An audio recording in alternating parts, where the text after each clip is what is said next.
자, 지난 시간에 이어서 이제 오늘 두 번째 시간인데요. 지난 시간에 우리가 정리한 거는 미술사라는 것은 문화사의 중요한 부분이다. 그래서 인간이 스스로를 어떻게 이해하는가를 보여주는 아주 중요한 인문학이다라고 이제 말씀을 드렸어요. 그리고 지난 시간에는 어떻게 공부를 했냐면 우리 이 일곱 개의 그림을 쭉 펼쳐놓고 자, 매 시기마다 다른 그림들인데 우리의 핵심은 뭐였냐면 왕좌, 가장 중요한 위치에 포즈를 취하고 있는 사람이 왜 시대에 따라 달라졌는가? 이걸 해명하는 게 미술사였다. 그리고 그 세 명의 해명의 세 가지 키워드가 세속화, 세계화, 개인화였다라고 말씀을 드렸습니다. 그래서 르네상스나 종교 분쟁 이런 과정이 끊임없이 신의 권위를 왕의 권위로 옮겨오게 되고 자, 이게 이제 1권의 중요한 내용이었죠. 그리고 1권 말미에 시민혁명, 낭만주의가 등장하면서 하고 시민혁명의 과정 속에서 이제 개인, 그리고 어떤 권리를 가진 인간들이 등장을 하면서 이 왕좌에 오르는 사람들이 그 이후의 시대는 더 이상 신도 아니고 왕도 아니고 우체부나 기자, 그 다음에 꼬마 같은 전혀 다른 인물들이 이제 등장할 수 있죠. 바로 이게 개인화의 과정인데요. 미술사에서 사실은 굉장히 두툼한 부분을 차지하는 게 19세기 말, 즉 인상주의 영역입니다. 사실은 위대한 고독의 순간들은 바로 이 인상주의를 전후한 한 세기의 미술사를 포괄한다고 이해하시면 돼요. 그러니까 여러분들이 이제 미술사 책을 구입을 해보시면 어떻게 되냐 하면 르네상스부터 인상주의까지가 한 권으로 되어 있는 책도 있고요. 인상주의만으로도 한 권이 되어 있는 책들이 있어요. 그 다음에 20세기 미술이 또 한 권이에요. 그리고 1980년대 미술이 또 한 권이에요. 무슨 일이 이렇게 벌어지고 있냐. 그것들은 자료들이 많기 때문입니다. 우리가 아무리 르네상스 공부를 열심히 하려고 해도 자료가 이제 한계가 있거든요. 그러니까 책의 두께가 얇아지는데 현대미술은 점점 두꺼워지고 있어서 제가 101명 중에 초현실주의, 3권에서 초현실주의부터 지금 21세기까지 작가를 33명을 추리는 게 사실은 가장 어려웠어요. 왜냐하면 너무 작가가 많기 때문이죠. 오늘 다룰 2권의 역시도 굉장히 많은 작가들이 이제 포진해 있고요. 미술사에서 아주 다 중요한 혁신을 일으킨 사람들입니다. 그래서 라파엘 전파부터 수상미술까지 이제 쭉 이야기가 되는데요. 사실 뭐 이 이야기만으로도 제가 34번의 강의를 해야 되는 어마어마한 이제 작가들인데 오늘 한 시간에 이제 압축해서 말씀을 드리겠습니다. 자, 19세기 말 20세기 초반, 이때는 핵심 두 단어를 모더니티하고 아방가르드라고 생각을 하시면 돼요.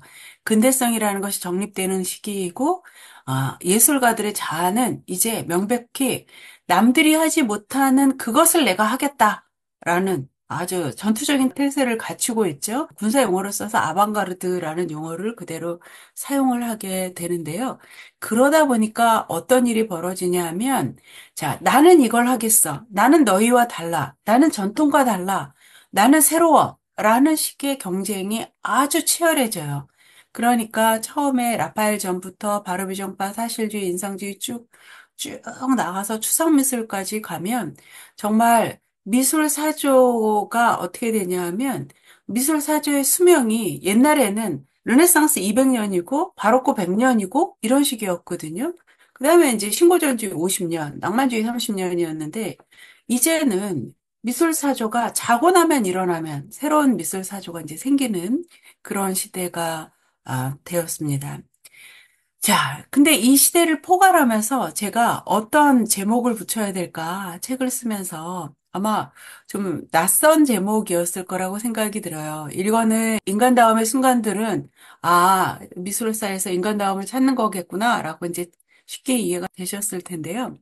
이권의 제목을 물어보시는 분들이 이제 꽤 있으시더라고요. 왜 위대한 고독의 순간들이라는 미술사하고 안 맞는 듯한 느낌의 제목을 붙였냐. 근데 이 제목에 영감을 준 거는 바로 기홍도 시인의 비가 투, 붉은 달이라는 시였습니다. 그 중에 이제 한 대목에 보면 이런 시가 나오죠. 세상은 온통 크레졸 냄새로 자리 잡는다. 그러니까 이게 크레졸이 소독약이죠. 모든 것들을 탈색하고 뭐 향취를 없애버리고 누군가의 이게 이제 시체하고도 관련이 있어서 누군가의 존재의 흔적을 다 지워버린 그런 획일화된 냄새의 순간이다. 라고 얘기를 해요. 그런데 그렇게 누가 떠나든 죽든 크레졸이 이제 시체하고 관련이 있으니까 염할 때 우리 모두는 위대한 혼자였다라고 이야기를 해요.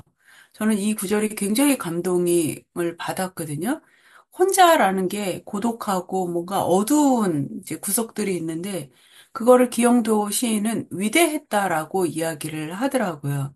제가 19세기 말 20세기 초반의 예술가들의 분투를 보면서 느꼈던 감정은 아, 그들은 자발적인 고독 속으로 갔고 그 자발적인 고독 속에서 완전히 새로운 예술을 만들려고 했고, 그 다음에 제가 이 책 전체에서 이제 리드 문장이 되는 당신은 아무와도 닮지 않았어요. 당신 정말 개성이 넘쳐. 이 말을 갖다가 그 당시에는 당신은 아무와도 닮지 않았어요. 라는 말로 표현을 했었던 거거든요. 자발적인 고독, 의도적인 고립. 이게 이제 작가적인 태도였고, 사실은 이 부분이 제가 인간이 발전하는 세속화, 세계화, 개인화에서 가장 중요한 부분이기도 했어요. 개인은 이제 탄생할 때 혼자 던져주는 거죠. 그래서 개인 속에는 기본적으로 고독, 고립감이 기본 프로토콜로 주어지고 있는 거죠. 다만 이것을 어떻게 다루면서 새로운 연결을 만들어 나가는가. 이게 이제 3권의 중요한 내용이 되겠고요. 2권에서는 이 고독의 위대함, 혼자 개성을 가진 인간의 위대함이 이제 펼쳐집니다. 이 낭만주의자들 이후에 등장한 모든 예술가들이 최고의 선배로 꼽았던 사람은 당연히 낭만주의자였던 들라크로와였습니다.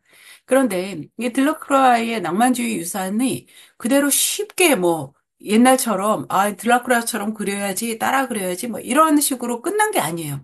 절대로 그럴 수 없었던 새로운 막강한 변수가 하나 등장을 합니다.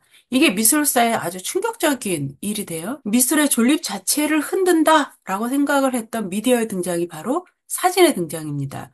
일찍 등장을 했어요. 1826년에 등장을 했습니다. 제가 이제 왼편에 보여드리는 이 사진이 니세포로 닙스라는 사진 발명가가 찍은 1826년 최초의 사진이에요. 이때는 조리개를 8시간 열어놔야 되니까요. 풍경이나 움직이지 않는 것만을 찍을 수 있었습니다. 이거는 모든 화가들과 사람들이 꿈꾸던 기술을 만든 거예요. 초상화 하나 그리려면 몇 년이, 그러니까 몇 달이 걸릴 수도 있고, 레오나르도 다빈치 같은 사람한테 잘못 맡기잖아요. 몇 년이 걸려도 완성을 안 해줘요. 철컥 하면 이 모습을 그대로 볼 수 있는 미디어가 등장을 한 거예요. 1839년에 프랑스 정부가 이 니세포로 닙스의 기술가를 이제 응용을 했던 다게르의 기술을 발명권을 아예 사버려요. 왜냐하면 이걸 특정인이 갖고 있으면 기술 진보에 문제가 생기겠다 해서 정부에서 사서 어떤 저작권의 문제를 해결을 해버립니다. 왜 정부가 다게르로부터 이 발명권을 사야 되느냐라고 설명을 하는데요. 이 설명이 기가 막혀요. 뭐라고 얘기를 하냐면 미술가들은 이 사진을 보조수단으로 쓸 거고 이 사진의 기술, 그 당시에는 다게로타입이라고 불렀어요. 자, 실제로 그런 일은 그렇게 벌어졌습니다. 루이 나폴레옹의 초상화, 그 다음에 이제 사진 모습인데요.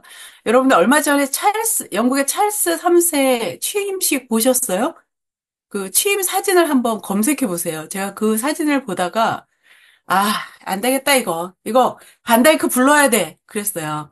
왜냐하면 그 사진을 영국 최고의 사진 작가가 찍어도요, 그림이 보여주는 이런 품위가 없어요. 글로리가 없어요.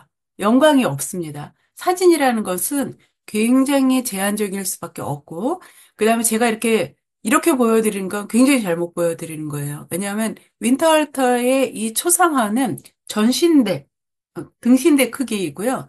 사진은 당시에 손바닥만한 요만한 이미지였기 때문에요. 그 자체로 보니까 부족해 보였습니다. 더군다나 사진은 거짓말을 못한다는 게 아주 충격적이었어요.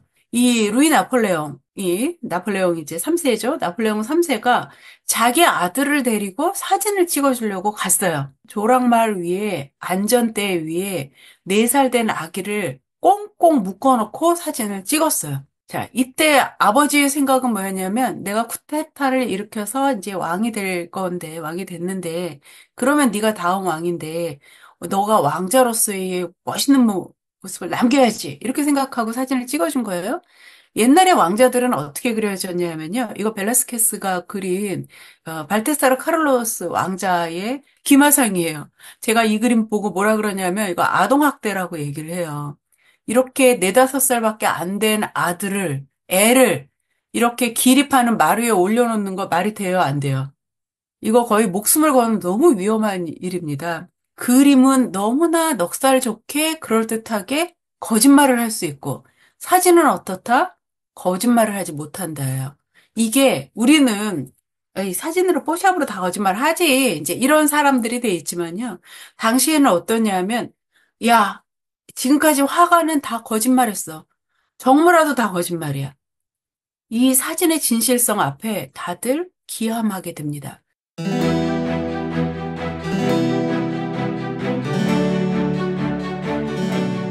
이제 그림을 그리는 사람들 역시도 아니야, 우리가 거짓말쟁이 아니야. 우리 진실을 그릴 거야. 라는 태도가 등장을 하게 되고 이게 이제 리얼리즘과 밀접한 연관을 갖게 됩니다.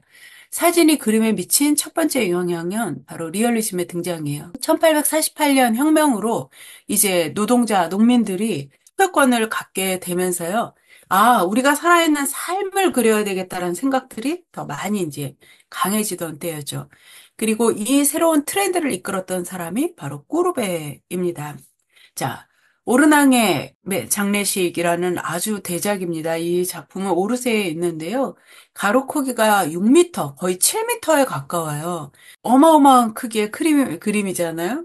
당시 사람들의 관념 속에서는 이 정도 크기의 그림이 되려면 그림의 주인공이 누구여야 되냐면 영웅이어야 돼요. 이 그림은 그냥 오르낭에서 벌어진 장례식인 거예요. 게다가 더 중요한 건 죽은 사람이 있을 거 아니에요. 죽은 사람이 하다못해 시장이다, 하다못해 주교다, 하다못해 큰 공적을 세운 뭐 위인이다, 뭐 이런 게 있어야 되는데요. 죽은 사람이 누군지 모르는 채 장례식 풍경을 그렸습니다. 자, 그래서 이 그림은 1850년 살롱전에서 아주 센세이션을 일으켰어요. 사실 누구 장례식인지 말도 안 해요. 그리고 더 중요한 건 뭐냐면 이 그림을 보면서 사람들은 충격을 받아요. 지금까지 생각했던 종교, 죽음에 관한 생각을 바꿔버린 그림이에요. 보통 장례식의 흔한 그림은 이런 2가지 유형을 뽑습니다. 상하로 나누어져 있고요. 하단에는 죽은 사람을 애도하는 사람들이 있고요.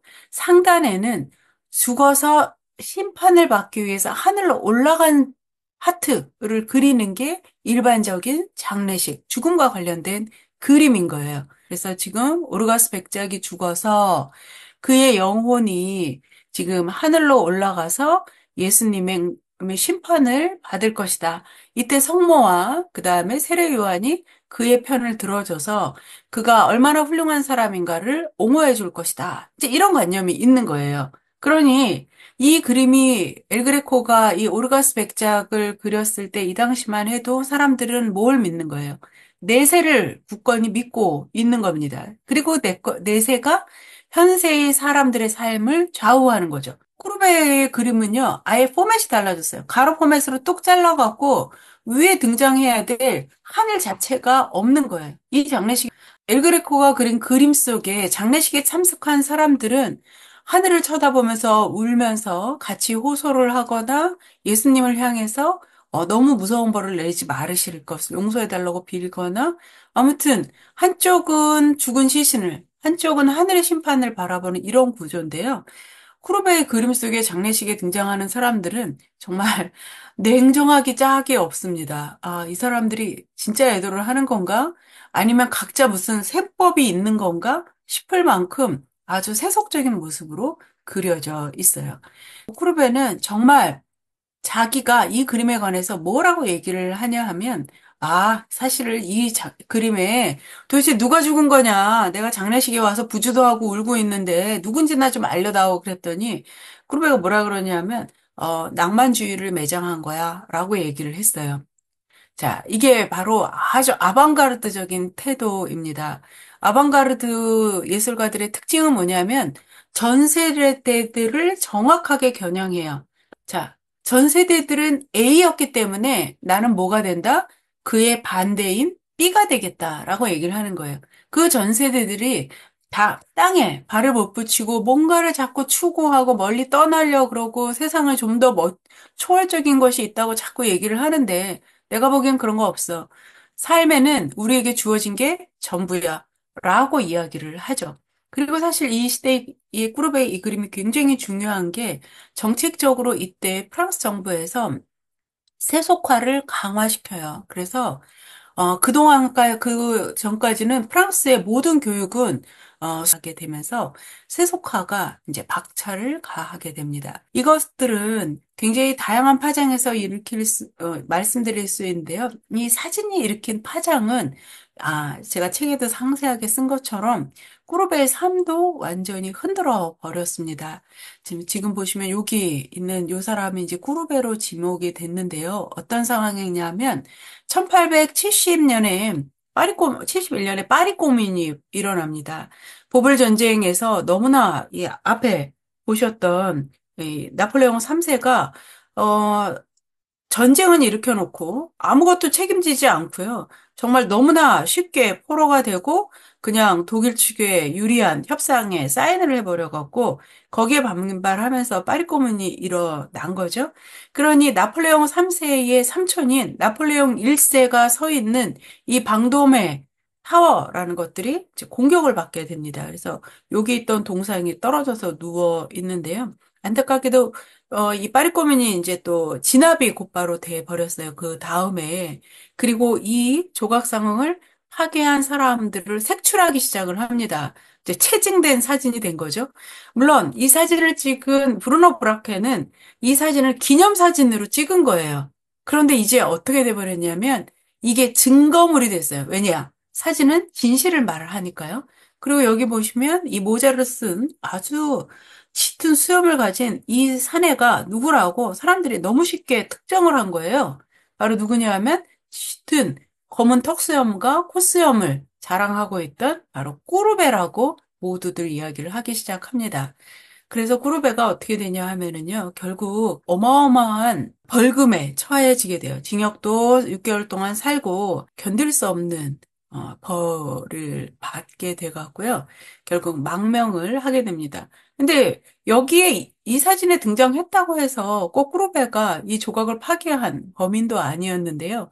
어쨌거나 사진의 위력은 너무나 강해서 너는 거기에 있었고, 너는 관련자다. 이렇게 되는 거예요. 그러니까 이 사진이 가진 힘을, 진실의 힘, 그리고 그 진실에 육박하고자 하는 노력은 이제 모든 예술의 중심이 됩니다. 어떻게 하면 진실되게 그릴까? 그것뿐만 아니라 사진은 아까 프랑스 정부가 얘기한 것처럼 그림의 보조수단이 될 거다라고 이야기를 해요.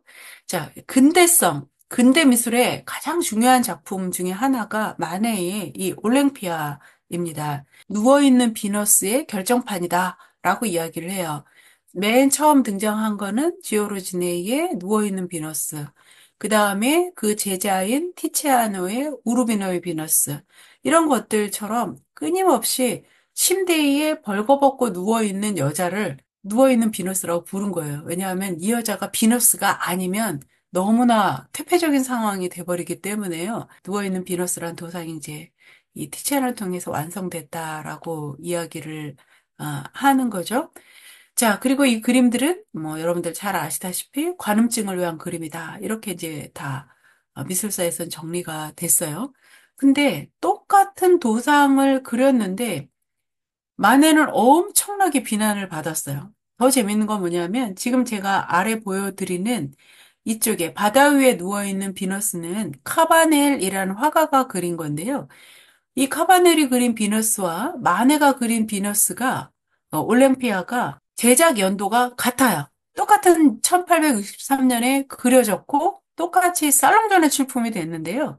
카바네르 비너스의 탄생은 사람들이 비너스군 하고 좀 지겹지만 비너스는 역시 아름다워 너무 몸이 아름다운데 이렇게 하고 갔고 마네에 관해서는 엄청나게 비난을 쏟아냈던 거예요. 마네가 그린 올랭피아는요, 다리도 짤뚜막하고 몸매가 별로인데다가 가장 중요한 건 뭐냐면 우리를 빤짓 뻔히 쳐다보고 있다는 거예요. 약간 도덕적인 수치심을 불러일으키는 거예요. 그래서 이제 난리가 났던 그림입니다. 그리고 올랭피아, 더 이상 비너스도 아니고 이름이 올랭피아인 것은 당시 유행하던 사창가에 유행하던 창녀의 이름이었기 때문이죠. 그래서 표정들을 보시면 아, 너무나 뻔뻔한 표정을 짓고 있다라고 이야기를 하는데요. 저는 왜 이 올랭피아가 이다지도 당당하고 뻔뻔한 표정을 지을 수 있을까? 이 질문을 아무도 하지 않더라고요. 그러니까 뻔뻔하다라고까지만 이제 이야기를 하는데, 왜냐하면 그림을 그리는 상황은 늘 어떤 거냐 하면은요, 권위 있고, 나이 많고, 유명한 화가가 모델을 데려다 놓는 건데요. 모델을 하는 여성들은 대부분 사회적 지위가 낮거나 또 낮고, 그 다음에 어린 여성들일 확률이 높아요. 그러니까 지금 보시는 것처럼 수줍은 듯한 표정들은 그녀들의 표정이 아닐 수도 있고요. 실제로 수줍을 수도 있어요. 마네하고 올랭피아는 어떤 사이길래 이렇게 올랭피아가 그림을 그리는 유명한 화가 마네를 뚫어져라 보고 있는 거냐고요. 저는 이 비밀을 어디서 찾았냐면 이건 미술사에 안 나오는 얘기예요. 문화사를 두셔야 돼요. 사진이 등장하면서 사진이 어디에 응용이 되기 시작하냐 하면요. 정모라도 찍어요. 인물라도 찍어요. 초상사진도 찍기는 하지만 아직 돈이 안 되고요. 풍경사진, 정물사진은 아무도 안 사요. 그러면 어떤 사진을 사냐? 바로 춘화로 기능하는 이런 포르노그래피가 대대적인 유행을 합니다. 그래서 많은 사진 작가들이 먹고 살기 위해서 포르노그래피 사진을 많이 찍었고요. 이 사진을 찍은 사람은 누구냐 하면 바로 브루노 브라케, 방돔에 무너진 조각상을 찍어서 꾸루베를 아주 곤란에 빠뜨렸던 그 사람입니다. 이 사람이 1850년대에는 이제 이 일을 하면서 살다가 파리 코문이 벌어졌을 때는 파리 코문을 기념하는 사진들을 찍었던 거죠. 그런데 지금 보시면 브루노 브레케뿐만 아니라 이 당시에 이제 몇몇 유명한 그 포르노그래피 사진 작가들의 사진들이 있거든요. 여러분들의 브루노 브레케 검색하시면 이제 다 쭉 나옵니다. 거기 보시면 모델들이 다 화나고 웃고 있고요. 그림과 달리 굉장히 당당해요. 이 올랭피아 역시도 올랭피아를 모델로 불러서 그린 것도 있지만 또 한편으로 만해도 그 당시에 많은 사람들이 신사들이 예, 그렇듯이 사창가를 이제 드나들었던 사람이고요. 결국 매독으로 이제 죽게 되는데요. 이런 이미지 자료를 몰랐을 리가 없다. 사진의 영향은 생각보다 굉장히 깊다. 사람이 아니라 미디어 앞에서 우리는 다른 표정을 지을 수 있다라고 이제 말씀을 드릴 수 있을 것 같아요. 그리고 많은 사진 작가들이 활동을 하는데요. 그 사진 작가들이 모델을 데리고 이런 포즈를 취해 주세요라고 이제 얘기를 하게 될 거 아니에요? 그러면 그 사진 작가들은 거꾸로 어떤 포즈를 원하게 될까요? 그 사진 작가들은 어디에서 그 포즈의 소스를 얻게 될까요? 놀랍게도 그거는 이때 사진을 찍는 사람들이 대부분 미대 졸업생이에요. 아카데미 졸업생인데요. 이제 아카데미가 너무 화가들을 계속 배출하다 보니까, 어, 옛날만큼 이제 의뢰를 잘 받지 못하게 되는 거예요. 수요보다 공급이 이제 많아진 거죠. 그래서 이들 중에 일부들이 이제 사진 작가로 전향을 하게 됩니다. 그래서 지금 보시면 이 흑백 사진 아주 곱슬머리가 검은 곱슬머리가 탐스러운 이 여인은 누구냐 하면 바로 라파엘 전파의 뮤즈였던 제인 모리스입니다. 옆에 보시는 게 단테 가브리엘 로세티가 그린 이제 페르세포네고 제인 모리스를 모델로 한 걸로 알려져 있습니다. 근데 제인 모리스하고 이 단테 가브리엘 로세티가 서로 불륜 관계에 있는 사이였다라고 하고 3년 동안 같이 살았고 윌리엄 모리스랑 아주 절친한 사이였다 하더라도 희한하게 제인 모리스를 그린 여러 그림들이 지금 보시는 이 턱을 개고 있는 사진에 등장하는 모습에서 변형된 모습들이 이제 많이 보입니다. 그래서 사진은 확실히 보조적인 역할로 이제 자리를 잡았고요. 잡아 나갔던 것 같아요. 그런데 제가 관심이 있는 건 뭐냐 하면, 이 턱을 개고 앉아있는 모습으로 포즈를 취해달라라는 사진가의 생각은 어디서 왔냐? 당연히 거꾸로 그림에서 왔습니다. 그래서 턱을 개고 있는 모습의 원조 중에 하나가 이 뒤로의 멜랑콜리라고 이제 서양 미술사에서는 이야기를 하거든요. 이 턱을 개고 앉아 있는 멜랑콜리의 도상은 어떤 거냐면 현실의 불만족을 표현하는 거거든요. 멜랑콜리라는 것은. 그죠? 그래서 이거 아닌데 하면서 약간 우울해하는 자세로 이제 어, 연결이 되는 겁니다. 이 턱을 갠 자세가 굉장히 여러 그림에 등장을 해요. 이 그림은 제가 너무너무 아름다운 그림이에요. 지금 만해가 사실은 우리가 만해에 대해서 너무나 이제 오해를 많이 하는데요. 제가 만해 강의를 할 때 꼭 말씀드리는 건 뭐냐 하면 만해가 올랭피아 그려서 난리, 풀바디의 점심 식사 그려서 또 난리, 막시밀리안 1세 황제의 처형을 그려서 진짜 여론의 폭격을 받는 사람이거든요. 그리고 미술사가 죄다 그 얘기만 해요. 만의 그림을 실제로 보면은요, 너무 아름답습니다. 아름답다라는 거는 그 형태, 내용, 그 다음에 저는 그 붓질의 아름다움까지 보는데요. 꼭 가셔서 이 만의 그림 어떤 거라도 붙잡고 보세요. 그 아름다운 그림 중에 하나가 이 플럼 브랜디, 자두 브랜디라는 그림이에요. 지금 보시면 여기 자두가 들어가 있는 이제 술을 마시고 있는데 턱을 개고 있죠. 그리고 눈은 어떠냐면 개슴츠레 합니다. 그런데 이 여인에 대해서 뭐라고 얘기를 하냐면 이제 카페에 이렇게 혼자 앉아 있는 여성은 당시에는 창녀였어요. 그리고 그 창녀가 이제 손님이 오실 때까지 기다리고 있는데요. 그때의 감정은 어떤 감정일까요? 약간 지루하고 기다려야 되고 그다음에 오늘 뭐가 될지 안 될지 모르는 그런 감정이겠죠. 인상주의가 등장을 하기 시작을 하면서 다양한 감정들이 그려져요. 이전까지만 해도 우아한 감정, 우아함, 웃음, 공포, 놀라움, 이런 감정이 그려졌는데요. 저는 이 그림 속에 등장한 감정이 권태라고 생각을 합니다. 사실 권태에 관한 그림은 누가 먼저 그렸냐 하면 드가가 그린 그림, 압상트를 마시는 사람에서 이제 본격적으로 다뤄진 그림인 거예요. 자, 여기서는 드가가 두 명의 연기자를 데려다 놓고 연기를 시킵니다. 이 장소는 어디냐면 카페 라 누벨 아텐. 그러니까 새로운 아테네라는 당시 파리에서 아주 유명한 카페였어요. 당시 카페에서는 이제 인상주의 화가들이고 전기 조명이 1870년대에 이제 조명이 거리에 달리기 시작하거든요. 집 안에서는 여전히 촛불인 거예요. 그러니까 화가들이 어떻게 하냐면 그림을 낮에 그리고 그 다음에 저녁에는 카페로 모일 수밖에 없어요. 그리고 워낙 주거 환경이 이제 나쁘니까 집에 있어봤자 되는 일이 없습니다. 그래서 우르르 카페에 모여갖고 서로 예술을 얘기를 하는데 그 중에 하나가 바로 카페 라 누벨 아텐이에요. 여기에 자기의 모델이 될 만한 두 사람을 앉혀놓고 그림을 그린 거예요. 그리고 제목은 이제 나중에 사람들이 그냥 압상트 마시는 사람들이라고 붙였는데요. 그가 자신은 제목을 붙이지 않았어요. 다만 뭐라고 얘기를 했냐면 전형적인 태도를 담은 초상화를 그리고 싶다. 자, 여기서 그럼 우리는 한 번 더 생각해야 돼요. 그 당시의 전형적인 태도는 어떤 것일까? 이 두 사람의 남녀가 카페에 앉아 있으면 둘이 친해야 되잖아요. 근데 아주 지겨워 보이는 사람들입니다. 이 그림을 보고 마네가 분발해서 그린 그림이 바로 이 그림이에요. 지금 보시면 여기 같은 장소라는 거 눈치채셨어요? 자주색 이 커버, 소파 커버와 뒤에 배경이 이제 같고요. 1857년이면 어떤 때냐 하면 1848년 혁명까지 벌어지고요. 시민혁명이 완성이 됐다라고 생각을 하면서 시민사회가 꽤 안정적인 시기로 들어가게 됩니다.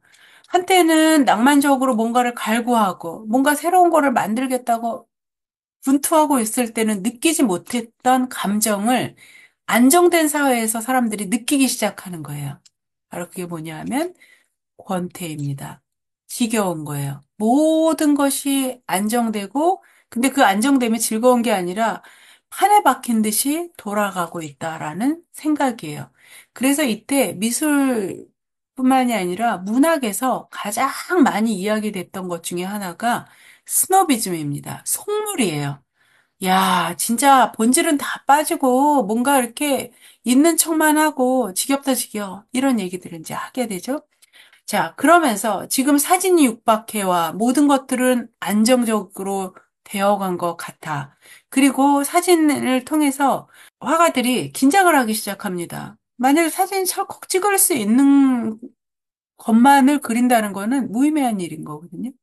사진이 할 수 없는 일이 있을 거라고 생각을 하는 거예요. 그게 뭘까를 이제 탐구를 하기 시작을 하면서 인상주의는 중요한 길을 가게 됩니다. 자, 인상주의와 사진의 친연성은 지금 보시는 이 그림에서도 여러분들 아실 수 있는데요.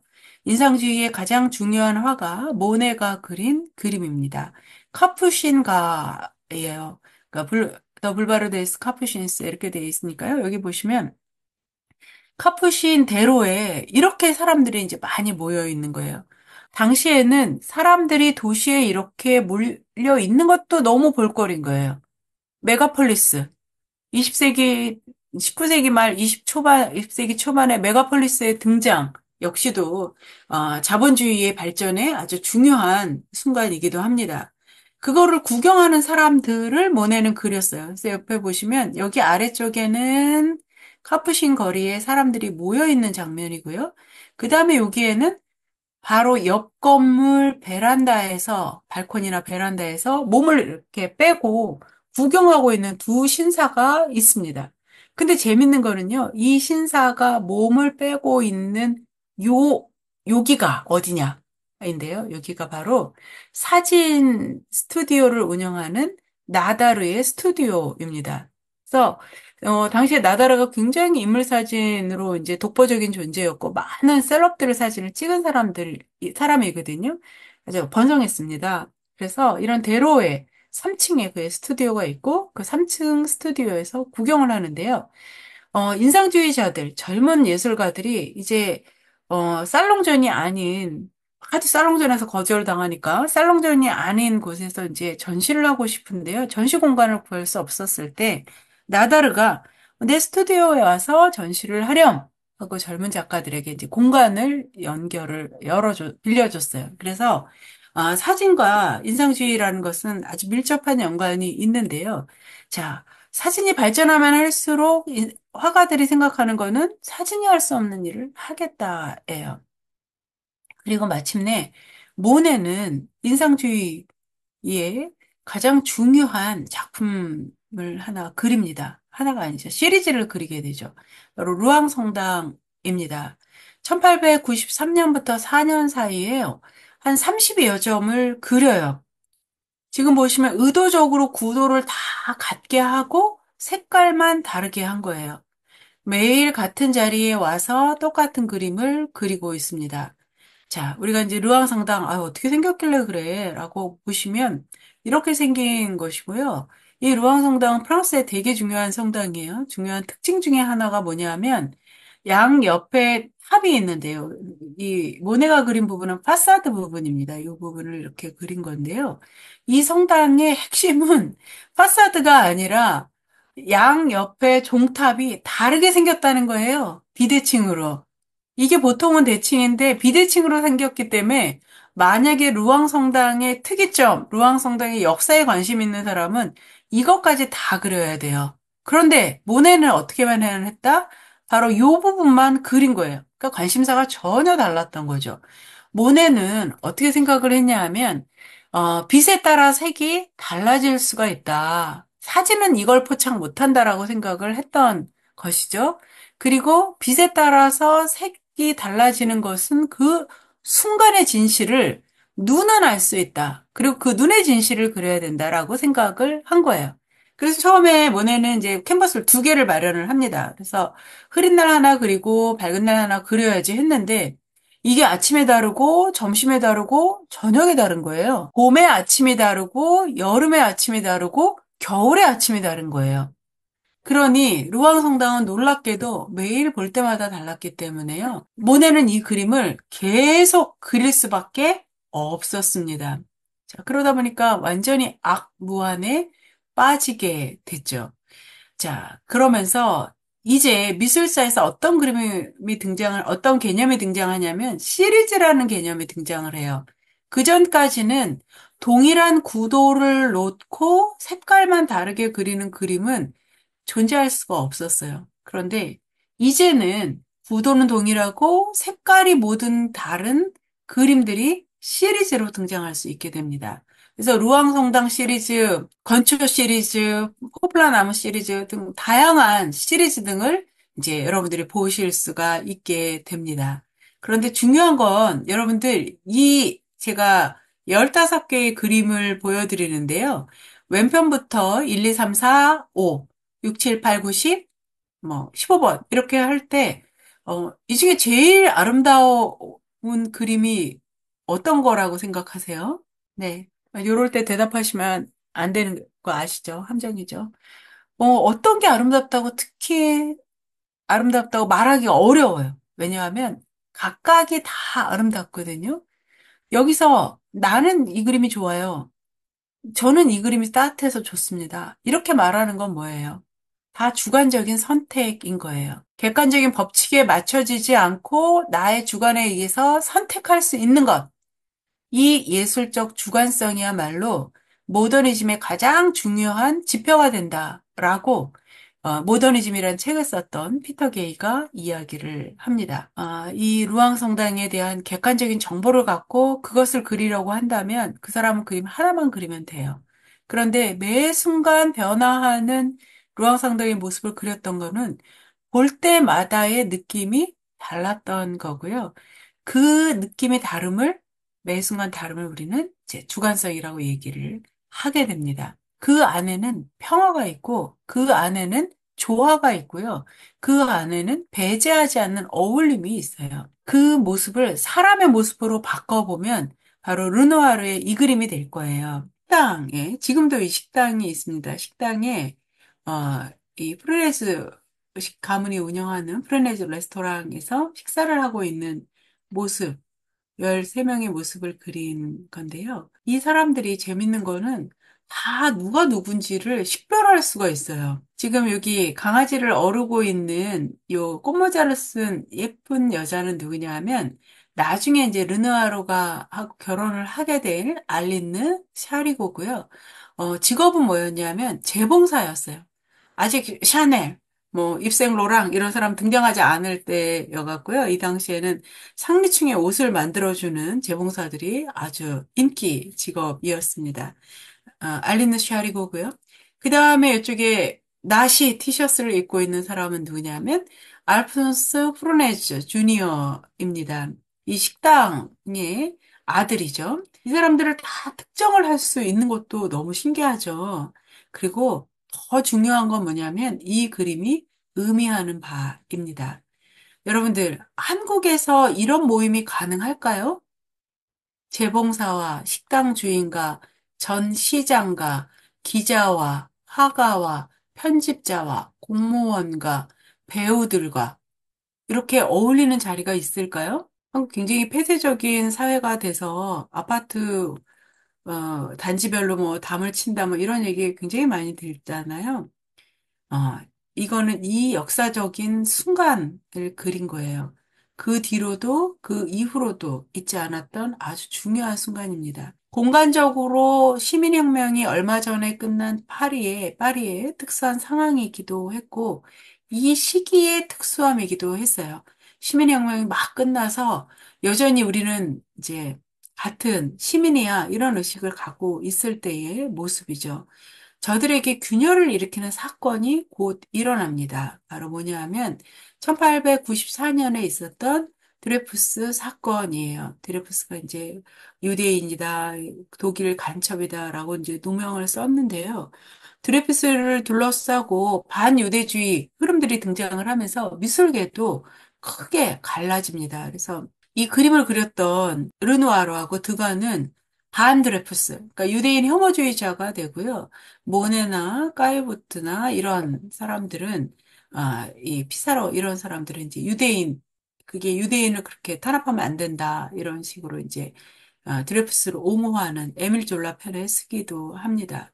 자, 이런 상황을 계속 보면서 이 그림과 이 그림에 대해서 이제 자기 책에서 아주 길게 썼던 마르셀 프루스트가 어떤 이야기를 하냐 하면 사회적 꽃다발이라는 이야기를 해요. 다양한 기준에 맞게 다양한 색깔의 크기의 사람들이 모여 있을 때 사회적 꽃다발이라고 할 텐데요. 프루스트는 자신들의 프랑스 문화를 종합하면서 이 르누아르의 그림과 관련돼서 이 사회적 꽃다발이라는 결론에 이제 이르게 되는 거죠.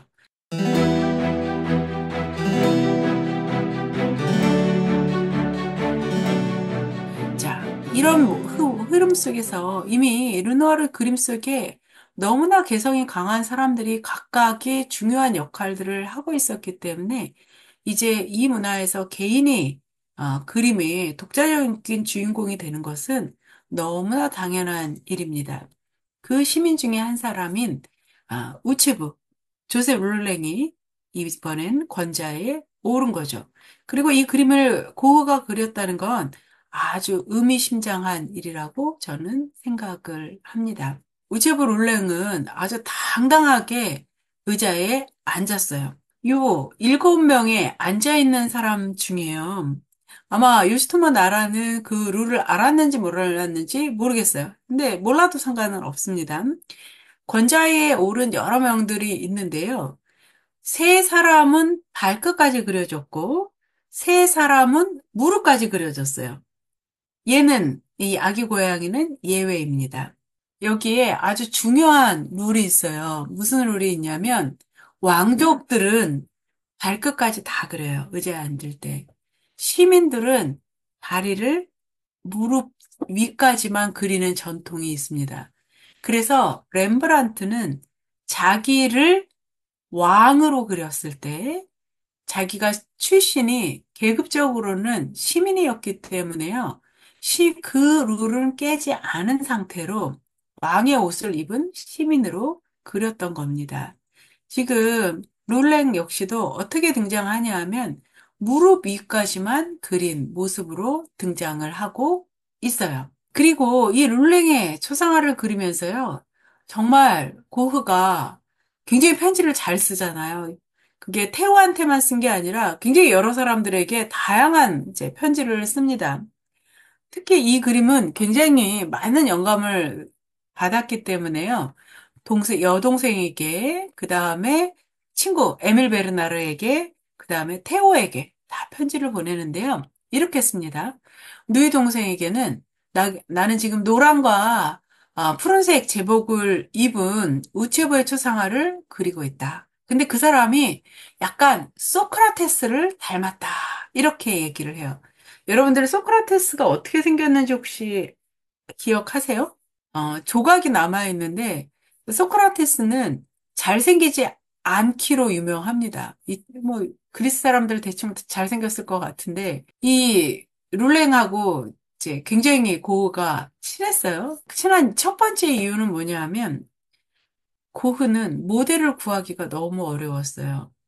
모델료를 줘도 고흐의 모델이 되려고 하지 않았습니다. 지금 같으면 우리가 고흐의 모델이 되겠다가 자처를 하겠지만, 당시에는 이렇게 그려진 모습으로 남아서 웃음거리가 되기가 싫었던 거예요. 지금 롤랭의 가족을 순서대로 다 그렸거든요. 부인, 그 다음에 큰아들 아르망, 둘째 아들 까미유, 그 다음에 얼마 전에 태어난 셋째 아들 마르셀까지 다 그렸는데요.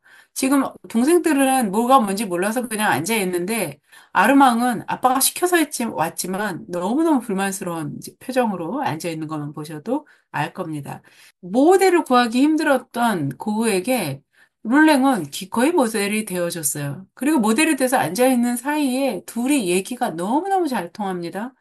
고흐는 우리가 막 굉장히 정신질환을 앓은 광기에 찬 예술가 막 이렇게 알고 있지만 사실은 엄청난 지식인이었어요. 그래서 고흐의 편지를 쭉 분석을 해보면 사개국어에 능통하고, 그 다음에 그가 편지에서 언급하는 책만 해도 200권이 넘는다 그래요. 그러니까 꾸준히 독서를 했던 사람이죠. 그리고 우체부 룰랭 역시도 굉장히 박학다식한 사람이고 책을 서로 빌려보는 그런 사이였습니다.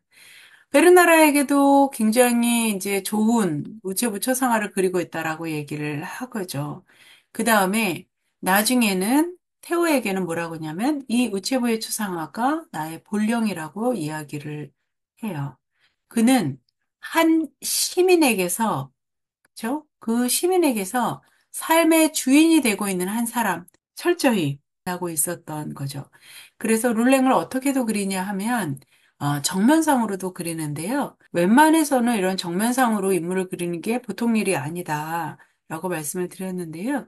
지금 그 도상을 가져와서 고흐는 우체부 룰랭을 다시 그려줍니다. 고흐가 보기에는 그는 가정을 잘 꾸리고 있었고 매사에 공정한 의견을 가지고 있는 자기 삶에서의 주인이었던 겁니다. 그래서 그를 칭찬하고 그를 찬양하면서 많은 그림을 그릴 수 있었던 거죠. 자, 이 모든 것들은 어디에서 비롯되냐면 평범함 속에서 비범함을 볼 줄 아는 고흐의 힘에 있었어요. 고흐는 또 아주 재밌게요. 제가 이 의자에 앉는 일이 엄청 개인화해서 중요한 일입니다. 라는 설을 생각해낼 수 있었던 영감도 사실은 반 고흐의 그림에서 온 거예요. 반 고흐가 의자 그림을 두 개를 그립니다. 하나는 반 고흐의 의자고 하나는 폴 고갱의 의자예요. 뭘 표현을 하고 있냐면 두 인물의 완전히 다른 개성을 보여주고 있어요. 제가 지난 시간에도 잠깐 말씀드린 것처럼 중세 때만 하더라도 등받이가 없는 벽에 붙어 있는 벤치에 앉아 있고요. 왕같이 특별한 사람만이 등받이가 있는 의자에 따로 앉게 됐는데요. 이제는 가구가 발전을 하면서 각 개인에게 하나씩 등받이가 있는 의자가 주어지게 되죠. 그리고 고흐는 이 등받이가 달려있는 의자를 바로 한 사람으로 표현을 했는데요. 고흐의 의자를 보시면 여기 이제 아주 소박한 밀집으로 이 좌석을 만든 소박한 의자예요. 그 의자 위에 반 고흐가 아주 좋아했던 이 파이프가 이제 있습니다. 그냥 소박 그 자체인데요. 반면에 폴 고갱은 어떤 사람이냐면 벌써 의자가 아르노보풍의 아름다운 선으로 만들어진 아주 진, 럭셔리한 의자예요. 그다음 방석도 지금 보시면 화려한 천으로 된 거죠. 벌써 출생과 지향과 태가 다르다는 느낌이 듭니다. 방고는 휴식을 취하기 위한 담배 정도인데요. 지금 고갱은 책이 두 권 놓여 있고요.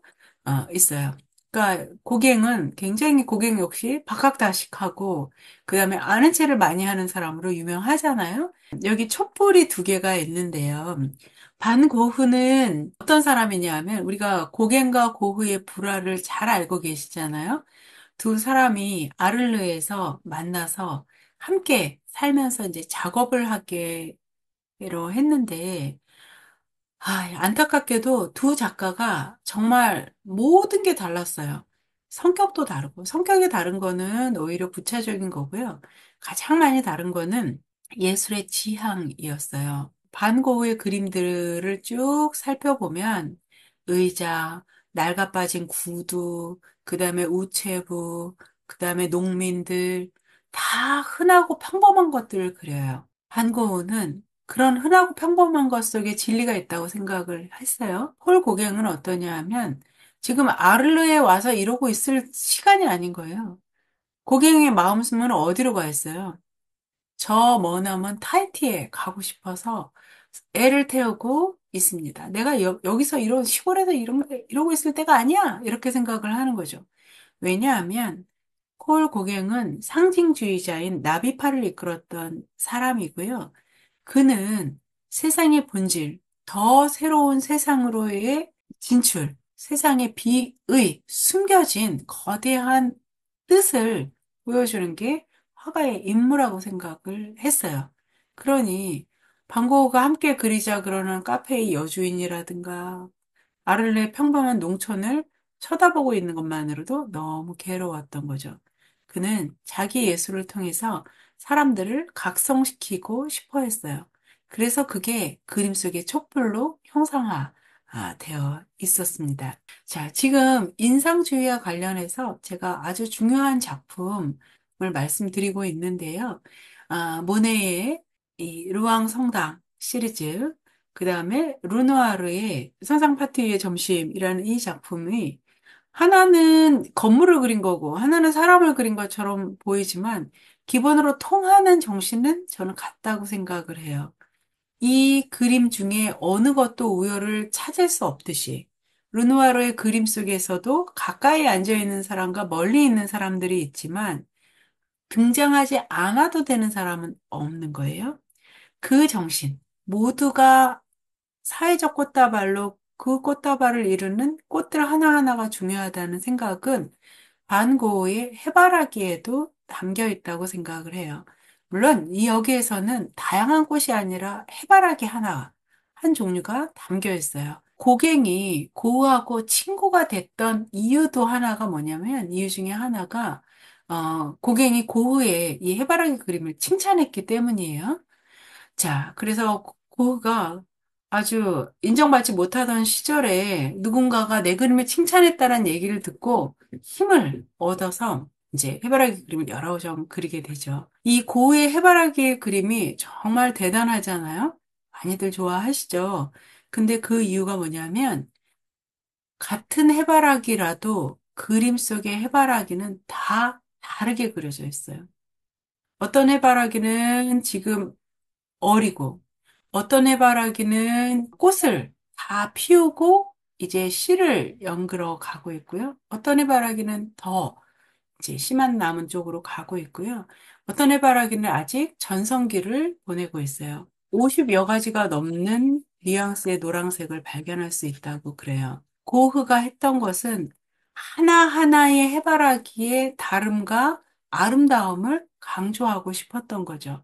그리고 이 해바라기, 늙은 해바라기건 젊은 해바라기건 어느 것도 우열을 가릴 수 없게 모두 아름답다라는 생각에서 이 세 그림이 한 같은 시대를 반영한다라고 생각을 하게 돼요. 그를 주인공으로 내세우고 그를 그림으로써 van 고흐가 한 건 뭐냐 하면 나중에 우리 봉준호 감독이 이 아카데미 상 탔을 때 했던 유명한 말 있죠. 마틴 스콜세이지가 한 말이라고 그의 말을 이제 다시 오마주를 통해서 반복했던 말인데요.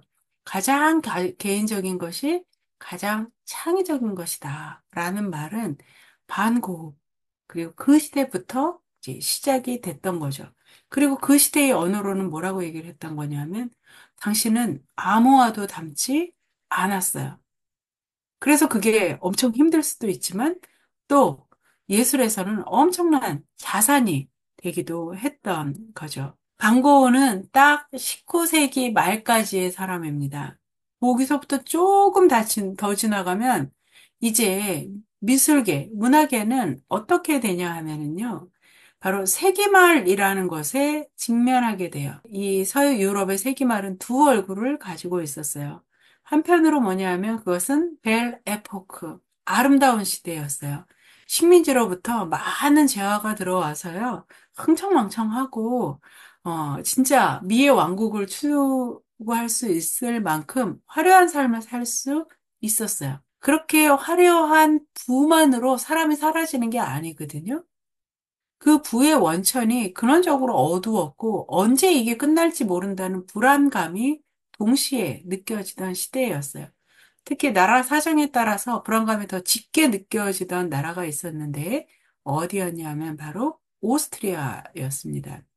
결국 오스트리아 황태자가 1914년에 암살을 당함으로써 1차 대전이 발발을 하게 되는데요. 오스트리아, 비엔나의 화려한 문화는 역설적으로 이 세기말에 꼽히게 됩니다. 이 세기말의 오스트리아를 뭐라고 얘기하냐 하면 비엔나의 황금시대. 근데 이 황금이 어떤 때의 황금이냐면 노을이 지는 시대, 순간의 황금인 거예요. 에곤 실레에게 넘어가면 어떻게 되냐면 큰 해바라기, 작은 해바라기 등등이 있는데요. 모두 다 어디에 닿아 있냐면 쇠락에 닿아 있어요. 이제 시들어가는 시대가 되었습니다. 에곤 실레의 스승인 클림트가 그릴 때는 아름다운 호숫가의 풍경인데 에곤 실레가 그리면 폐허가 돼요. 왜 이런 감수성을 가졌느냐라고 에곤 실레에게 물어보면 이렇게 대답을 합니다. 내가 심사가 뒤틀어진 사람이어서가 아니다. 오히려 나에게는 인간에 대한 연민이 있다라고 얘기를 해요. 이제 쓸쓸하게 가을을 맞고 쇠락하고 있다라는 것을 나는 보았고 거기에 연민을 느끼게 되고 그러한 흥망성쇠를 받아들였기 때문에 나의 그림은 이다지도 쓸쓸하다라고 이야기를 합니다. 그게 그림으로 어떻게 표현이 되냐 하면은요, 그냥 한꺼번에 두 그림을 비교해 보시면 될 것 같아요. 클림트가 그린 1907년의 키스는 아마 가장 황홀경, 세상에 존재하지 않는 합일점에 이른 듯한 그런 모습이에요. 이 시기의 그림을 클림트의 황금기의 그림이다. 이렇게 이야기를 하죠. 그런데 5년 뒤에 똑같은 구도로 그린 에곤 실레가 그린 추기경과 수녀라는 그림에서는요. 이 키스는 이루어지지 못합니다. 합일되지 못해요. 지금 클림트의 그림에서는 지금 두 사람의 몸이 이렇게 하나로 연결이 됐죠? 그리고 두 사람을 아주 따뜻한 기운이 감싸고 있어요. 클림트 때만 해도 그래도 여전히 꿈을 꿀 수 있는 룸이 있었던 것 같아요. 이 키스를 하고 하나가 되어서 통합하려고 하나로 연결되려고 했던 이 두 남녀는 에곤 실레의 그림에 와서는 어떻게 되냐면 결코 하나가 되지 못합니다. 추기경은 입맞춤을 하고 싶어 하지만 상대방은 사태를 눈치채고 거절을 하고 있는 상황이에요. 그래서 상황은 어떻게 됐냐면 그들이 입고 있는 옷처럼 매우 불길한 분위기를 연출을 합니다. 에곤 실레는 붉은색 옆에 가장 눈에 띄도록 초록색을 배치를 했어요. 보색이기 때문에 붉은색이 더욱 강렬해집니다. 붉은색은 에로스의 색깔이죠. 그가 껴안고 입맞춤을 하고 싶었던 것은 검은색, 타나토스, 죽음입니다. 결국 그 키스는 죽음으로 연결이 되는 그런 거죠. 모든 것이 비극으로 끝나고 있던 시대이고요. 그 비극 속에서 그런 시대적인 암울한 분위기 속에서 에곤 실레의 자아는 끊임없이 분열이 됩니다. 조르조나에게 있어서는 두 남자가 다르게 표현이 됐다. 그래서 마치 MBTI처럼 내성적인 사람, 외향적인 사람, 낭만적인 사람, 현실적인 사람 이렇게 인격이 두 개로 나누어져 있어서 너는 그렇고 나는 이렇다 이렇게 생각을 했는데 이제 그 두 다른 인격이 어떻게 있는 거냐 하면 바로 내 안에 두 사람이 있는 거예요. 그래서 작품 제목도 조르전에는 더블 포트레이트, 두 사람의 초록인데요.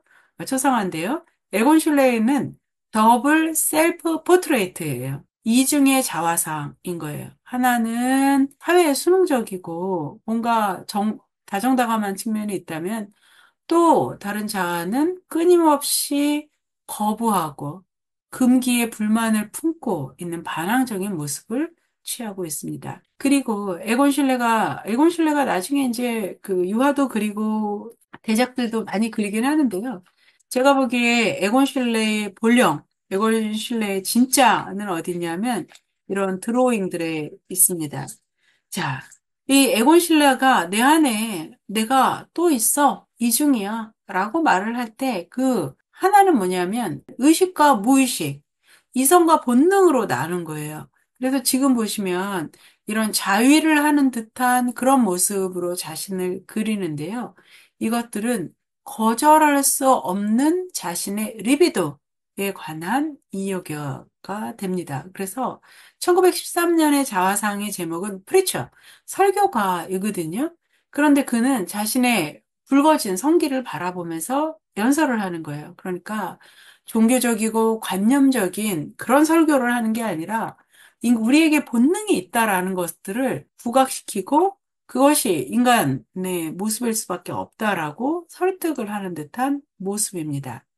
자, 이렇게 해서요, 에곤 슐레이 시대에 이렇게 내 안에 리비도가 있어. 내 안에 본능이 있어. 누구의 학술과 일치하냐면 바로 지그문트 프로이트하고 이 시대와 일치하는 거죠. 그래서 이 시대는 지그문트 프로이트의 시대는 아주 중요하게 개인이 대상이었던 거예요. 그렇죠? 그 정신병원에 프로이트의 정신병원에 심리 상담을 받으러 오는 사람은 집단이 아니에요. 문화 자체가 아닙니다. 하나하나 개인이었고요. 개인을 주목하게 되는 거고, 그러면 이러한 욕망을 가진 개인들이 모여 있는 사회에서는 어떻게 움직일 것인가에 대해서 연구했던 게 프로이트의 제자인 구스타프 융이 되겠습니다. 자, 아무튼 이렇게 해서 개인은 또 다른 주목을 받게 되는데요.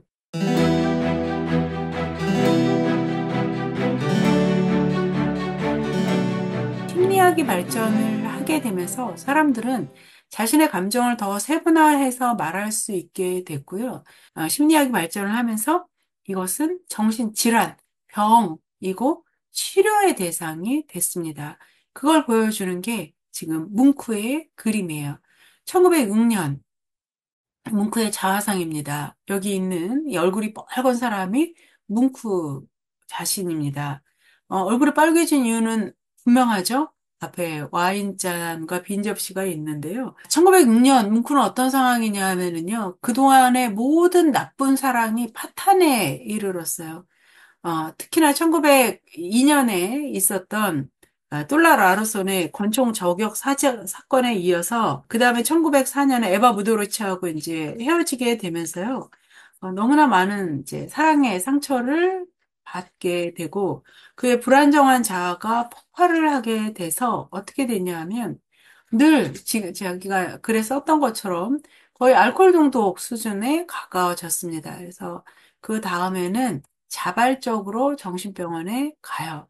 그래서 지금 보시는 것처럼 야콥슨 닥터에게 치료를 받게 됩니다. 그 장면을 그렸는데요. 이 야콥슨 닥터가 어떤 식으로 치료하는지 보이세요? 만약에 뭉크가 오스트리아 비엔나에서 활동을 하는 작가였다면 프로이트를 만났겠죠. 그리고 자신의 마음속에 있는 그 사랑에 대한 열망, 좌절한 사랑에 관해서 상담 치료를 받았을 겁니다. 그런데 당시에 뭉크는 독일에 있었고요. 닥터 야콥스는 뭉크를 지금 전기 치료를 하고 있는 거예요. 전기 자극 치료를. 그래서 전선으로 이렇게 연결해서 충격을 주고 있는 치료를 합니다. 그래서 이 치료를 두고 말이 많아졌어요. 뭉크의 대표 작품들 있죠. 절규, 마돈나, 생애춤, 이런 모든 작품들이 다 야콥슨의 치료 이전에 그려졌고요. 닥터 야콥슨이 천재 화가를 그냥 평범한 둔재로 만들었다라는 비난이 끊기지 않았지만 뭉크 스스로는 그렇게 생각하지 않았어요. 치료가 됐다고 생각했고 고향으로 노르웨이로 돌아갔고 그곳에서 풍경화도 그리고 자기 자신을 끊임없이 그려 나가기 시작을 합니다. 뭉크의 자화상은요, 다 좋아요. 우리가 이제 뭉크가 뭐 절규라든가 아니면은 뭐 마돈나 이런 대표작들도 다 훌륭한 그림들이지만 뭉크가 그린 자화상은 남다른 점이 있습니다. 대부분의 자화상들이 자기를 잘 설명하는 거거든요. 그러다 보면 늘 어떤 유혹에 빠지게 되냐 하면 화가들이 자기를 그럴듯하고 멋있게 그리고 싶어요. 또 그럴 능력이 있는 사람들이잖아요. 그런데 뭉크의 그림 속의 뭉크는 어떤 사람으로 등장하냐 하면 외모의 출중함이라든가 자신의 느끼는 감정이 남들이 못 느끼는 그런 우월적 감정이라든가 이런 게 하나도 없어요. 그냥 자기가 줄곧 느껴온 혹은 자기를 지배하고 있는 그 감정에 사로잡힌 모습으로 많이 등장을 합니다. 지금 보시는 것처럼 헨리크 입센의 요한 가브리엘 보르크만으로 자신을 그린 이 작품에서도요. 그 금융 범죄 때문에 8년 동안 감옥에 살고 나와서 집의 2층에서 몇 년째 내려오지 않고 고뇌하고 있는 이 보르크만으로, 연 보르크만으로 자신을 그렸어요. 그러니까 유폐되고 세상과 절연되고 세상으로부터 비난받는 고독한 한 남자로 자기를 그린 거죠. 그것이 아닌 경우에도 지금 보시면 시계와 침대 사이의 자화상이라는 그림 속에서는 오랫동안 잠을 이루지 못하는 불면의 노신사를 만날 수 있습니다. 대구 머리를 먹는 장면에서는요, 마치 죽음을 그대로 한입 한입 깨물어 먹는 듯한 그런 모습으로 나이 든 뭉크를 만나게 되죠. 그래서 이 끊임없는 죽음의 공포, 이 죽음의 공포는 근본적으로는 그 죽음을 혼자 맞을 수밖에 없다는 고독의 공포와 다 있었던 거고, 그 고독감을 가장 뭉크는 잘 표현을 하고 있는 거죠. 뭉크가 어쨌거나 이 북유럽권에서는 가장 중요한 작가가로 부상이 되면서요. 독일에 있을 때 몇몇 중요한 초상화를 그립니다. 니체의 초상화, 니체의 사후 초상화도 뭉크가 그리고 또 현존하는 인물 중에 한 명인 발터 라타나우의 초상화도 그리게 돼요. 근데 이 발테 라타나우가 누구냐 하면은요, 굉장히 중요한 인물입니다.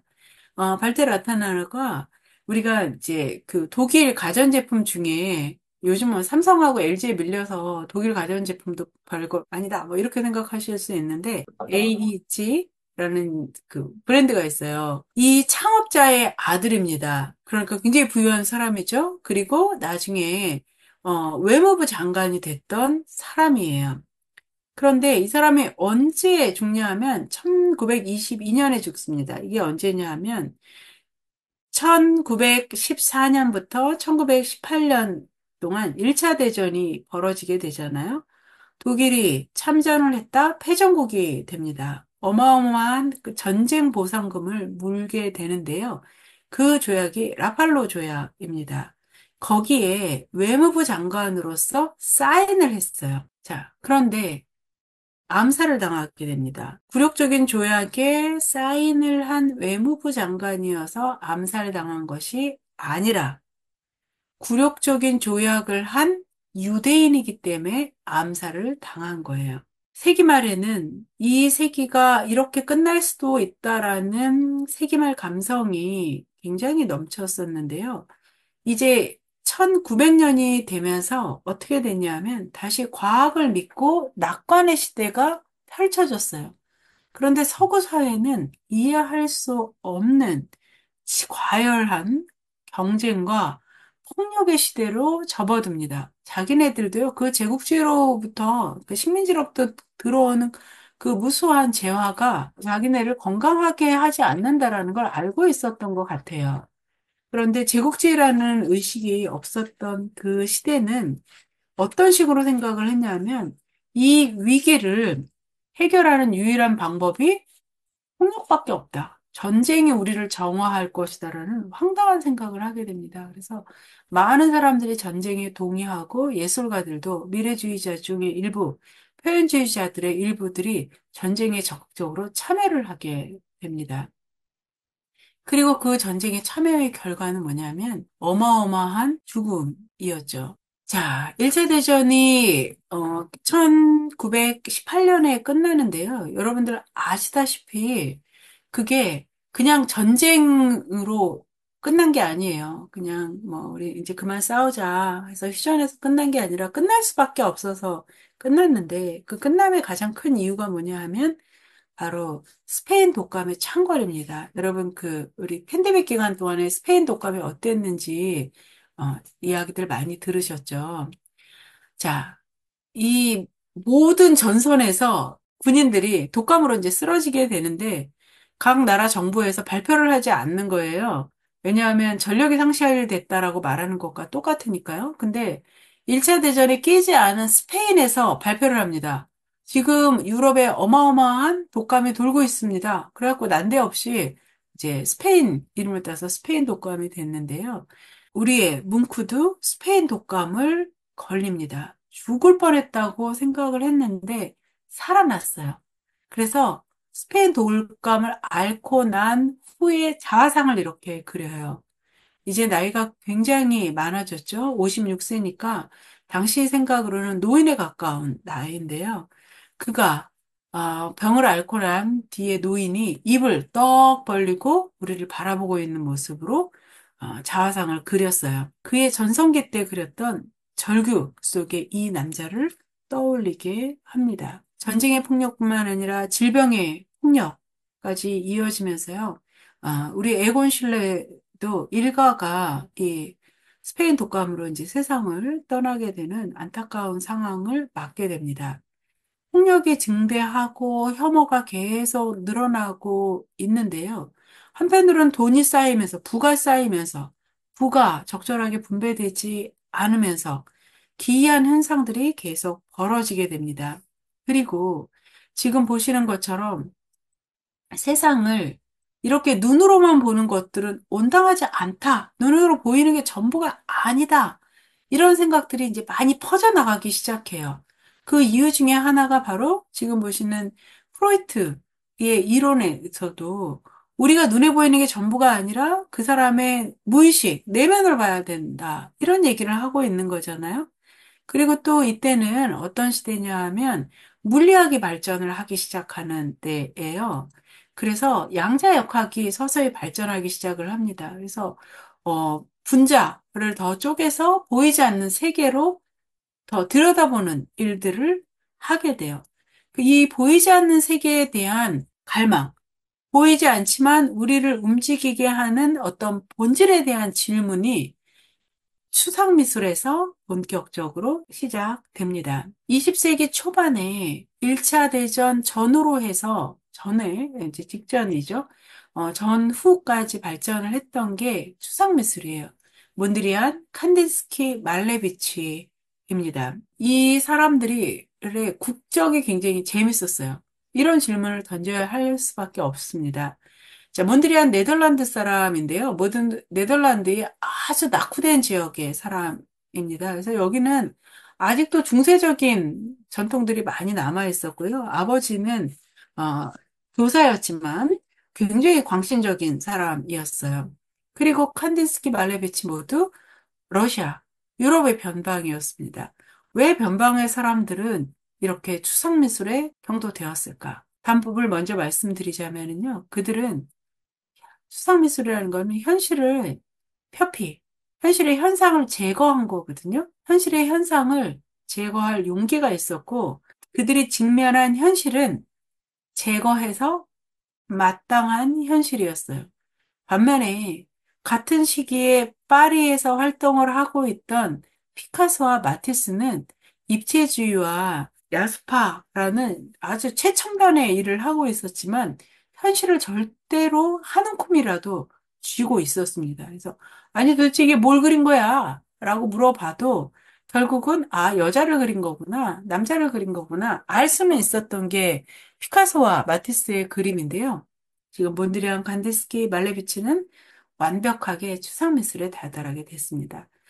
이 세 사람을 제가 이해하기 쉬운 순서대로 설명을 드릴게요. 일단 몬드리안의 그림이 제일 이해하기 쉽습니다.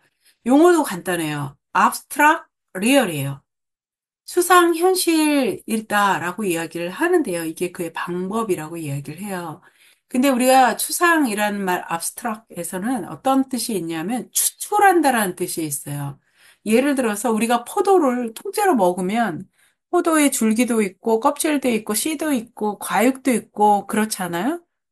그건 추상이 아니라 있는 거죠. 근데 이 포도를 갖다가 즙을 쫙 짜면 어떻게 돼요? 포도의 형태는 없어지고 즙만 남게 되는 거죠. 그런데 그것은 레몬을 짠 것과는 다르죠. 거기에 포도라는 어떤 리얼의, 그러니까 유래품이 있게 되는 거죠. 그 과정을 지금 보시면 나무를 가 변화하는 과정을 보실 수 있는 거예요. 예를 들어서 한 그루의 나무를 그린다고 생각해 보세요. 나무의 본질을 그리고 싶어요. 여러분들에게 꽃과 이파리가 있다면 어떤 게 더 본질에 가까워요? 본질이라는 건 시간을 견디는 거잖아요.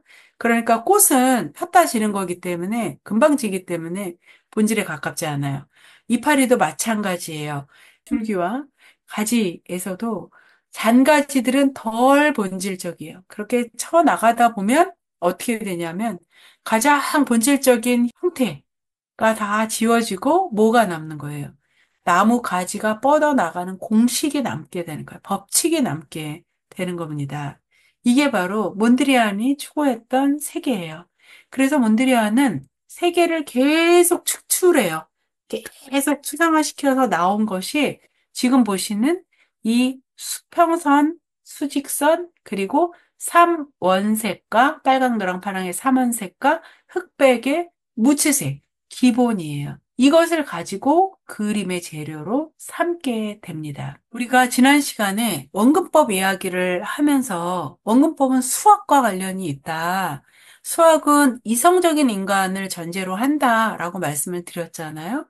그런데 그 이성적인 인간의 모습이 낭만주의 이후 다 거절이 되면서 이제 파괴가 되고 해체가 되어 왔던 거예요. 그런데 몬드리안은 다시 본질을 이야기하면서 수학적인 그림으로 돌아오게 됩니다. 그가 돌아올 수밖에 없었던 거는 오히려 현실이 너무 혼돈스럽고 무의미한 현상으로 넘쳤기 때문이에요. 그래서 거꾸로 몬드리안은 어떻게 얘기를 하냐면 세상의 본질적인 요소가 되는 수직선, 수평선, 삼원색과 무채색, 인공과 자연, 정신과 물질, 남성, 여성, 내부, 외부 이런 대립항으로 세계는 균형을 이루고 있다라는 거예요. 우리는 이제 이 이분법이 21세기가 되면 쓸데없고 이거 해체해야 된다라고 생각을 하지만 몬드리안은 어떻게 생각하냐면 그 균형을 맞추는 이분법적인 것들의 조화가 완벽하게 이루어진다면 그것이 유토피아일 거다라고 이야기를 해요. 저는 유토피아적인 얘기지만 몬드리안이 한 얘기 중에 제일 좋아하는 말이 이 말이에요. 언젠가는 우리가 모두 예술 없이 살게 될 날이 올 것이다. 왜냐하면 삶 자체가 예술이 될 거니까. 그리고 몬드리안은 정말 그 세상에 왔다고 생각을 했어요.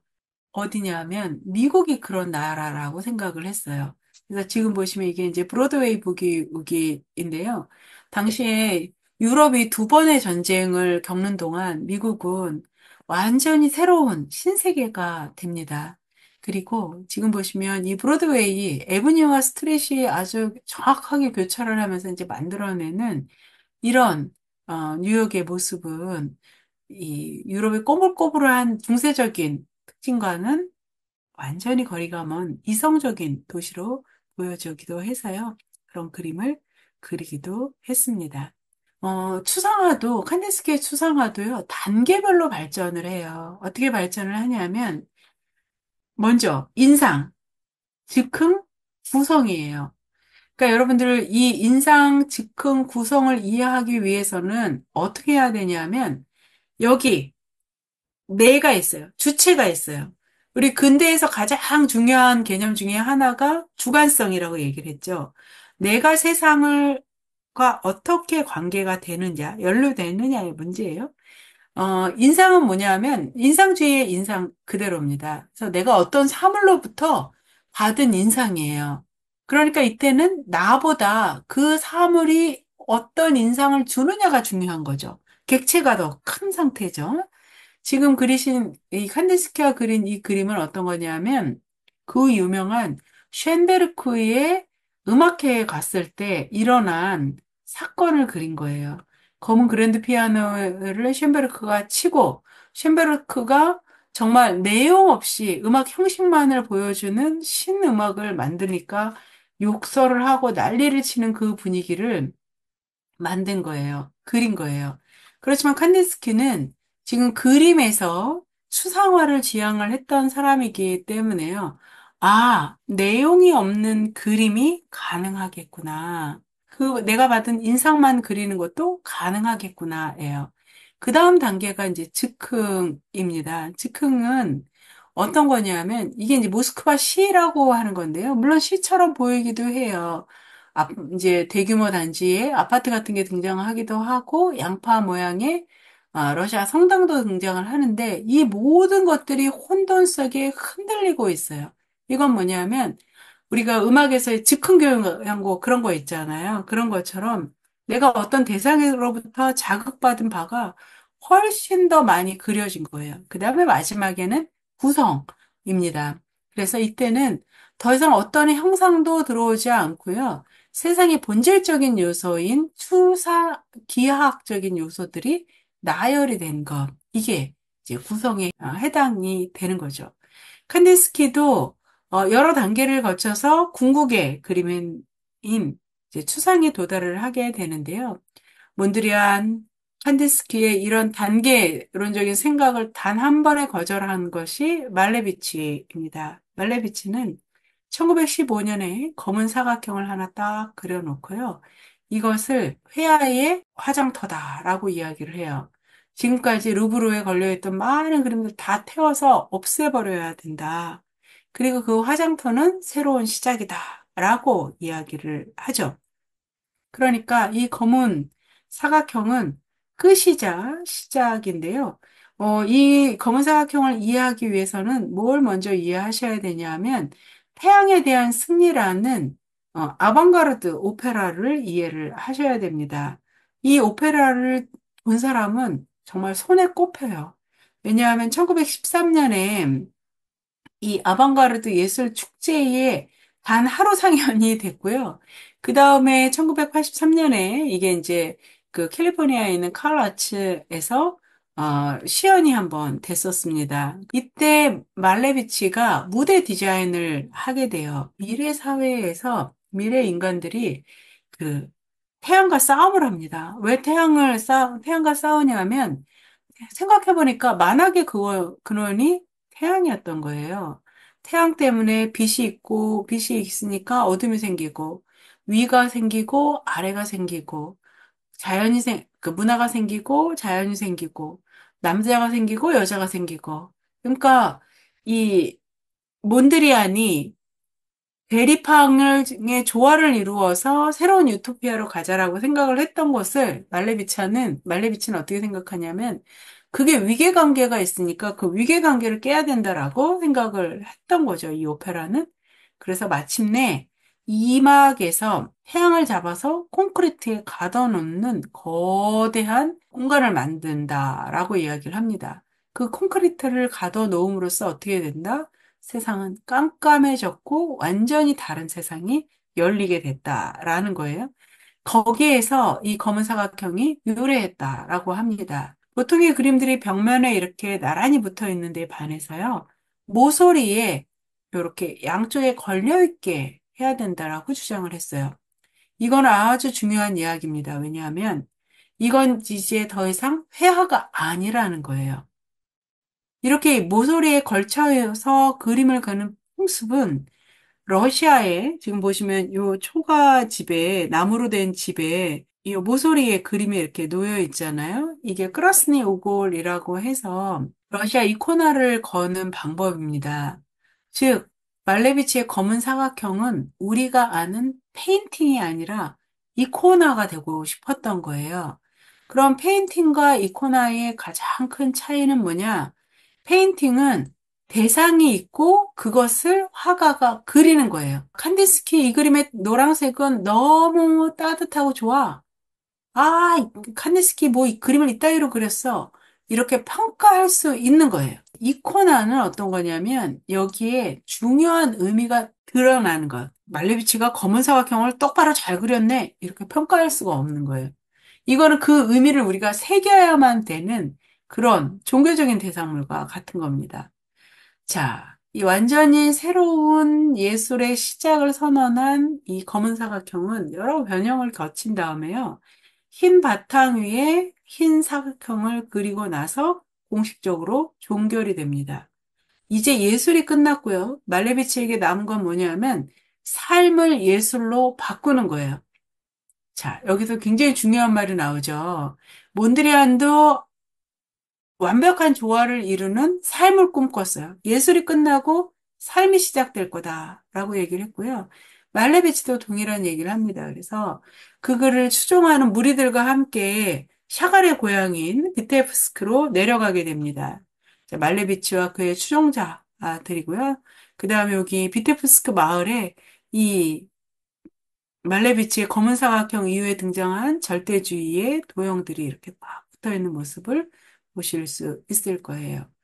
그는 새로운 거주지와 새로운 삶에 쓰이는 컵들, 다양한 실용적인 것을 이제 디자인하기 시작했습니다.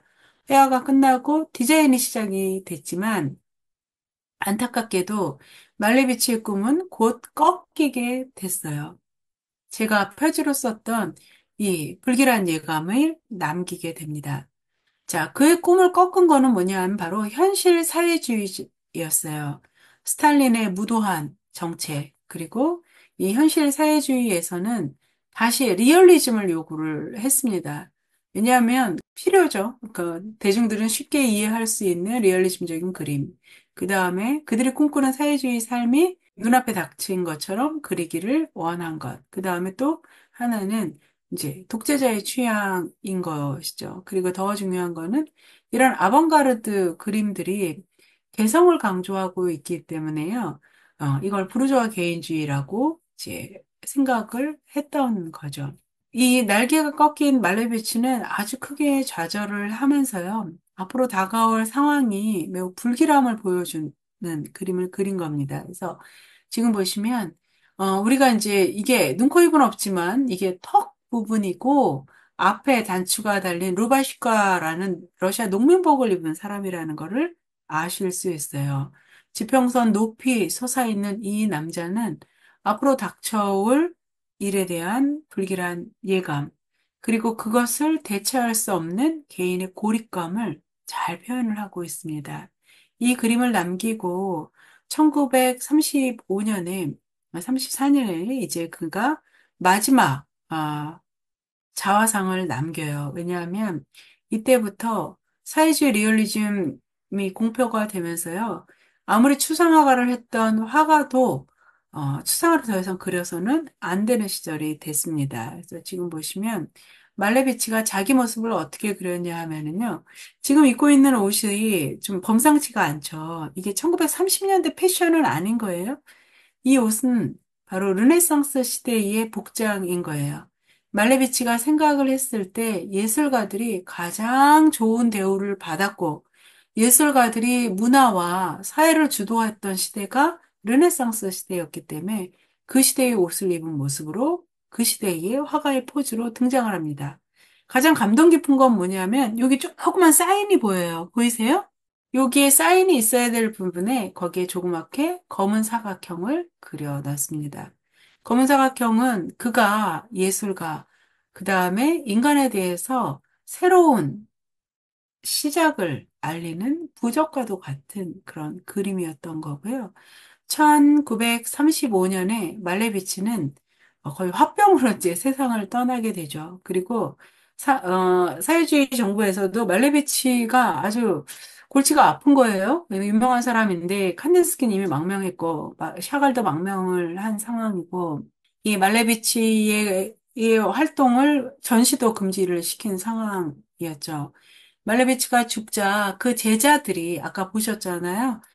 말레비치를 추종하는 이 많은 제자들이 이제 스승의 죽음을 안타까워하면서 장례식을 하겠다라고 얘기를 합니다. 근데 당에서 아주 적은 거리만 행진을 해라라고 했는데 이렇게 많은 사람들이 모여서 운구를 행진을 하고 있는데요.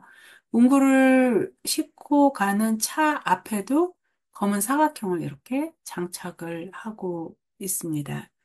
자, 잠깐 서구 문화에 함께 합류했던 러시아 아방가르드들은 이제 어떻게 되냐 하면은요, 꽤 오랫동안 잊혀집니다. 그렇지만 사라지진 않아요. 왜냐하면 그들의 작품들은 이미 서구의 여러 나라에 와 있었고요. 칸디스키는 독일의 바우하우스에 가서 큰 영향력을 미치고 있고요. 바우하우스가 히틀러에 의해서 폐쇄된 다음에 그곳에 있던 많은 교수들, 그 칸디스키 자신도 미국에 가서 이제 활동을 하게 되면서요. 전후에, 2차 대전 후에 미국 미술이 발흥하는 아주 중요한 모티브를 계기가 이제 마련이 됩니다.